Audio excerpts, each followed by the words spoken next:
Selamat pagi semuanya.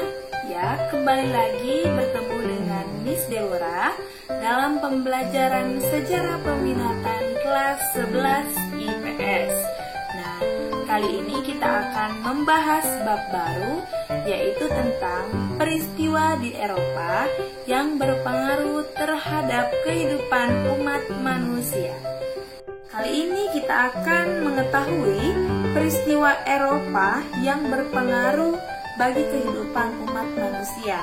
Apa sajakah itu? Oke, yang kita bahas kali ini adalah yang pertama, yaitu pengaruh merkantilisme bagi kehidupan umat manusia.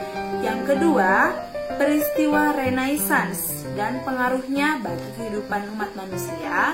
Yang ketiga, revolusi industri, dan yang keempat yaitu mengenai reformasi gereja. Oke anak-anak sekalian, saat ini Miss akan menjelaskan yang pertama, yaitu pengaruh merkantilisme bagi kehidupan umat manusia. Oke, yang pertama kita harus ketahui pengertian dari merkantilisme itu sendiri. Apakah anak-anak didik sekalian mengetahui apakah itu merkantilisme? Oke, merkantilisme adalah salah satu kebijakan sosial, politik, ekonomi yang diterapkan oleh negara-negara kolonialis, yaitu mengumpulkan logam mulia. Atau dengan kata lain, negara-negara Eropa menganut sistem bahwa kekayaan suatu negara itu ditentukan atau diukur dari banyaknya logam mulia yang mereka miliki. Oke, sampai di situ paham mengenai pengertian merkantilisme? Oke, kita lanjut lagi. Karena adanya rasa ingin mengumpulkan sebanyak-banyaknya logam mulia di suatu negara, maka terjadilah yang namanya kolonialisme di berbagai daerah.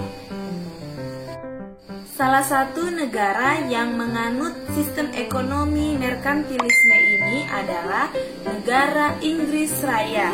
Akhirnya, politik ekonomi merkantilisme ini berkembang di negara-negara Eropa Barat seperti di Belanda, Jerman, Prancis.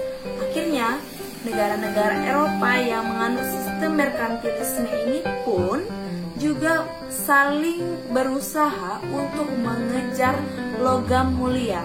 Contoh logam mulia itu apa? Contohnya seperti emas.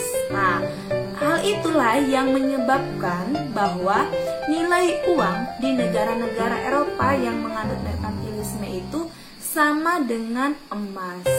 Otomatis negara-negara tersebut pun saling berlomba-lomba untuk mengumpulkan yang namanya emas, karena suatu kekayaan negara itu dinilai dari banyaknya emas yang mereka miliki, sehingga muncullah rasa ingin mengumpulkan logam mulia sebanyak-banyaknya.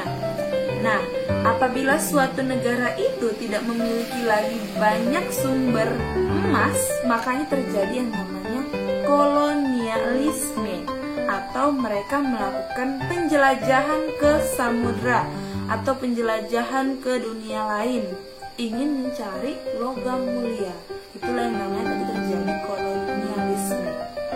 Oke, salah satunya adalah negara Belanda, Inggris, dan banyak lagi negara Eropa yang melakukan kolonialisasi ya. Oke, hal ini juga berpengaruh dalam kehidupan umat manusia, yaitu mereka membentuk yang namanya kongsi dagang. Contohnya kalau di Belanda itu namanya adalah VOC. Kemudian kalau di Inggris namanya EIC. Itulah dia tadi contoh kongsi dagang yang dibentuk oleh negara-negara Eropa.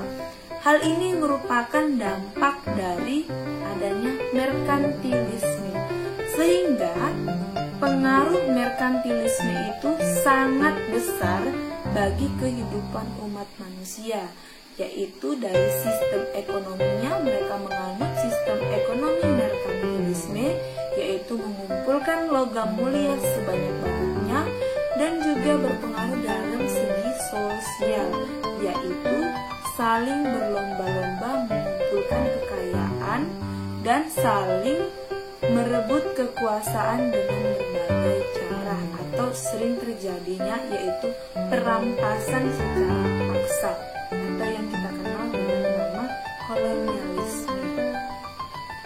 Oke, selanjutnya yaitu peristiwa Renaissance yang berpengaruh bagi kehidupan umat manusia. Oke, sebelum menjelaskan bagaimana pengaruh Renaissance bagi kehidupan umat manusia, di sini Miss akan menjelaskan apa itu Renaissance. Oke, Renaissance itu diperkenalkan di daerah-daerah Eropa, yaitu di mana Renaissance ini berasal dari bahasa Latin yaitu renaître, yang berarti hidup kembali atau lahir kembali. Oke, berarti Renaissance berasal dari bahasa Latin yaitu renaître, yang berarti lahir kembali atau hidup kembali. Istilah ini diperkenalkan di negara Eropa Barat, di mana pada masa itu terjadi yang namanya The Dark Age, atau yang disebut dengan masa kegelapan.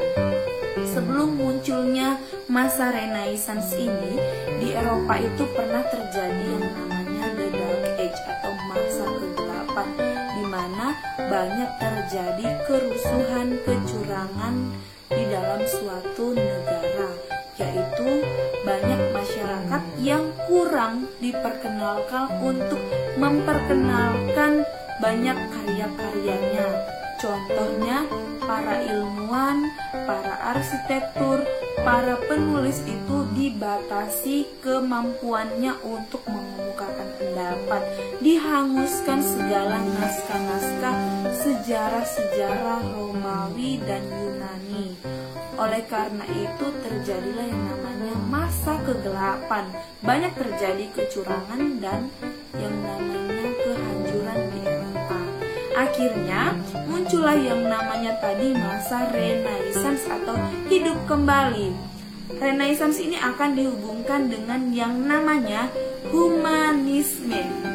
Humanisme ini adalah orang-orang yang memiliki perhatian besar di Yunani dan Romawi untuk menghidupkan kembali demokrasi di negara tersebut, sehingga orang-orang yang memiliki jiwa-jiwa sastra menulis, arsitektur untuk mengemukakan bagaimana sejarah negara mereka lahir kembali untuk mengumpulkan naskah-naskah bangsa yang pernah terjadi.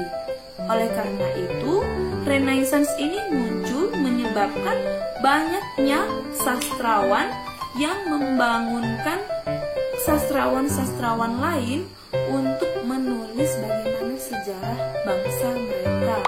Oleh karena itu, muncullah banyak yang namanya ilmu pengetahuan dan perkembangan yang sangat pesat di Eropa, sehingga banyak bangunan-bangunan yang mereka bangun untuk mengenang bagaimana sejarah bangsa mereka.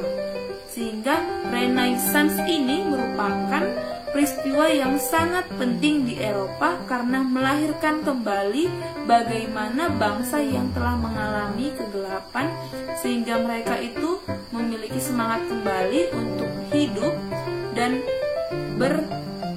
bermasyarakat, bagaimana mereka itu bisa menciptakan ilmu pengetahuan selayaknya dan mereka dapat mengembangkan dan bisa diterima oleh negara-negara lain. Itu dia tentang Renaissance. Selanjutnya yaitu tentang pengaruh reformasi bagi kehidupan umat manusia. Oke, yang pertama kita harus ketahui apa itu reformasi. Reformasi berarti terjadinya perubahan secara cepat di suatu daerah, tetapi hanya di salah satu bidang. Kalau revolusi yaitu perubahan yang terjadi secara cepat tapi menyeluruh di semua bidang. Berarti kalau reformasi ini hanya di satu bidang. Oke, kita bahas yaitu reformasi gereja berarti perubahan terjadi di dalam suatu sistem kegerejaan. Pada tahun 1500-an, yaitu di negara Eropa, yaitu yang kita kenal, umat Kristen itu adalah yang menganut aliran Katolik lama, di mana Paus di Roma sebagai kepala gereja, kepala pemimpin di suatu gereja. Kemudian 50 tahun kemudian itu banyak terjadi perpecahan di sebuah gereja, di mana perpecahan ini terjadi karena banyaknya penyimpangan yang terjadi di sebuah yang namanya gereja, di mana Paus yang memimpin di dalam gereja Katolik lama melakukan penyimpangan.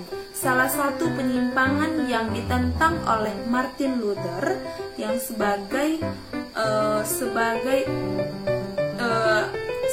awal memulai sebuah namanya nanti protes dalam suatu gereja, yaitu adanya surat pengampunan dosa, di mana di dalam suatu gereja itu memberlakukan yang namanya pengampunan dosa, sehingga hal tersebut ditentang oleh aliran-aliran Martin Luther.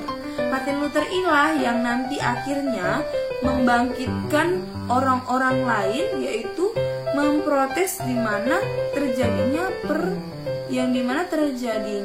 penyimpangan yang dilakukan oleh Paus di dalam satu gereja.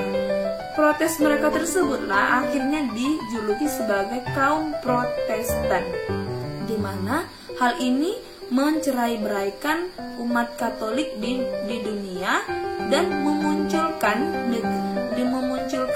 aliran-aliran gereja yang baru yang kita kenal dengan istilah aliran gereja, yaitu Kristen Protestan. Sehingga hal itu pun berpengaruh bagi di Indonesia, di mana Kristen itu memiliki aliran-aliran, yaitu ada yang namanya Protestan, ada Katolik, dan ini pun memunculkan aliran-aliran gereja yang sangat banyak. Ada dia aliran dari HKBP, GPI, GPDI, dan lain-lain. Itulah yang namanya tadi reformasi gereja yang terjadi di Eropa tersebut, yang berawal dari penyimpangan yang terjadi di dalam suatu gereja, yaitu yang dilakukan oleh Paus.